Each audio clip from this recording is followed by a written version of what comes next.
ताज्या बातम्या विचार नव्हे त्यासाठी सचोटी न्यूज चॅनल बघायलाच हवे। ज्ञान मनोरंजन संस्कार देणारे चॅनल सचोटीला सबस्क्राइब करा, बेल आयकॉनचे बटन दाबा, सोबत शेअर करायला विसरू नका।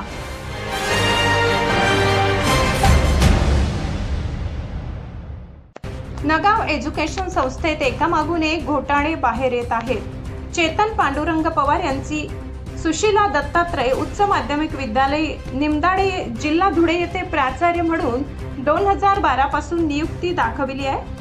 हे महाशय 2020 पर्यंत नगाव संस्थेत कुठेही नव्हते, पण भाडखाऊ उपसंचालक नितीन बच्छावने 2012 पासून मान्यता दिली। हा पराक्रम शिक्षण उपनिरीक्षक दिनेश तुकाराम देवरे, किरण राजमल जाधव, संस्था सचिव मनोहर भदाणे यांनी संगनमताने बनावट कागदपत्रे केली।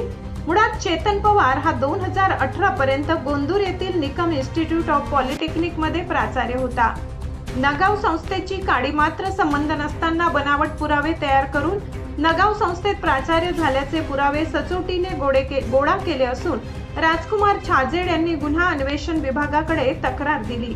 आपली पोलखोल होत असल्याचे पाहून चेतन पवार हा नोकरी सोडून दुसरीकडे लागलाय, पण बँक डेटेड खोटी कागदपत्रे तयार करून लाखोचा खोटा पगार आमदार राम भदाणेच्या संस्थेत हडप केला आहे, याची चौकशी होणार आहे। लोकप्रतिनिधी राम भदाणेचा भ्रष्टाचार खुलासा करतील काय, असा सवाल केला जात आहे। चेतन पवारला तात्काळ अटक करून त्यांच्याकडून खरी माहिती पोलिसांनी घ्यावी अशी मागणी करण्यात आली आहे।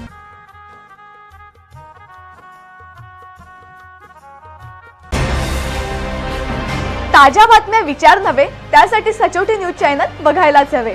ज्ञान मनोरंजन संस्कार देणारे चॅनल सचोटीला सबस्क्राइब करा, बेल आयकॉनचे बटन दाबा, सोबत शेअर करायला विसरू नका।